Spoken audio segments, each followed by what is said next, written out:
Why is your coat so thick, Joe? Why is your coat so thick? It seems thicker every day. What's it got to do with you?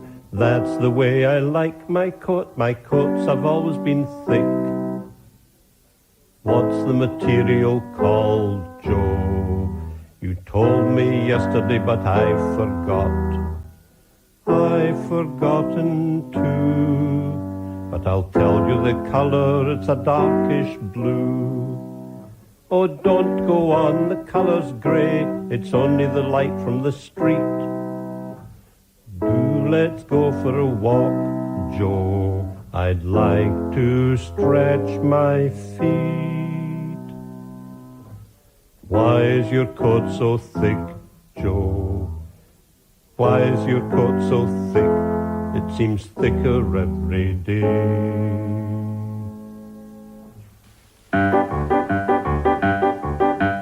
Oh, neighbours, neighbours all around. Neighbours on the top floor and neighbours on the ground. Neighbours in the bathroom, neighbours in the bed. Neighbours in the kitchen, eating tea and bread.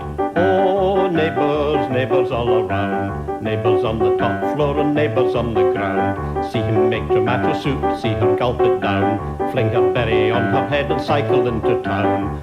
Oh, neighbours, neighbours all around. Neighbours on the top floor and neighbours on the ground. Fresh socks out the chest of drawers, trousers, pants and vest. Drinks a mug of coffee, then tidies up the nest. Oh, neighbours, neighbours all around. Neighbours on the top floor and neighbours on the ground. Evening comes, the lights flick on, the wife is home for tea. The neighbours at their business, the same as you and me. Oh, neighbours, neighbours all around. Neighbours on the top floor and neighbours on the ground.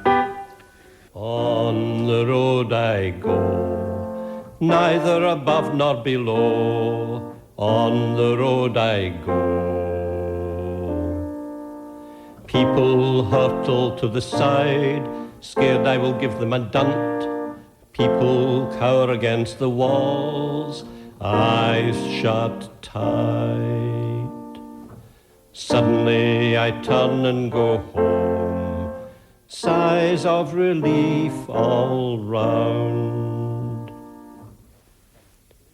If you don't know what the word dunt means, it means knocking somebody with your shoulder. Oh, what a mistake, you've come 2 hours late. I'm just going out the door, you won't see me anymore. Put down that hammer, it won't do any good. Don't nail me to the floor, I won't be driven. All thanks to Jack, I've got my respect back. And all you try to do won't make no difference. I'm going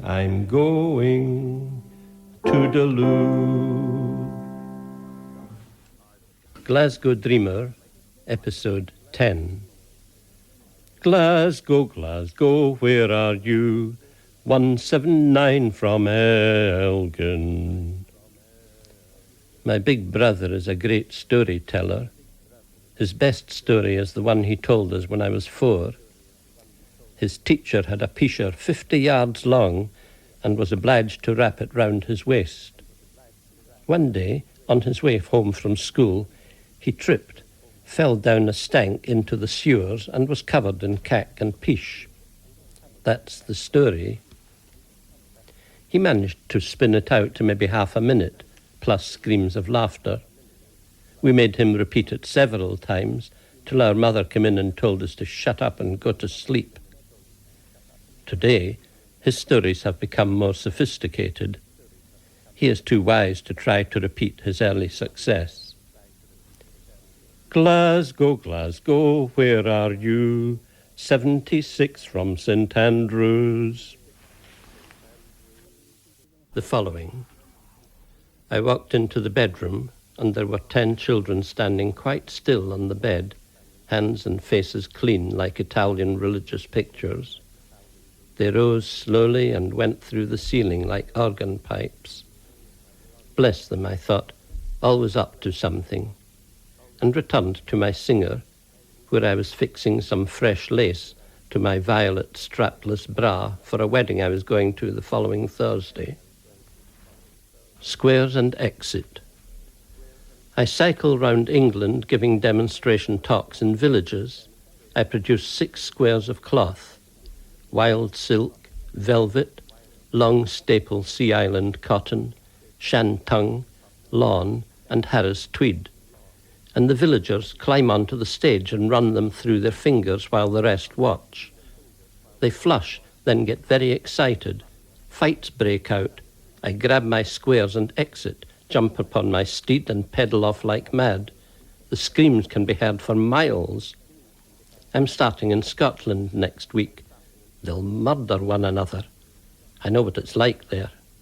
I think I'll add hemp, jute, and sailcloth for them. There's a wee wholesaler I know in Dundee'll give me a good discount. Tea. I sit down to tea. On my plate lies a thin, bent fish. Why bent? I ask my sister, who lives with me. She pokes it with a finger till it slides off the plate. I will have some beans now, I say, reaching for my spade, rising to my feet and vaulting across the windowsill into the garden, 18 stories below, followed by the special tinkling laugh my sister uses every time I try to be macho. Sparked off by Guevik, the Breton poet. I am foreign. I do not know the rules, the subtleties. If you are foreign, where do you belong?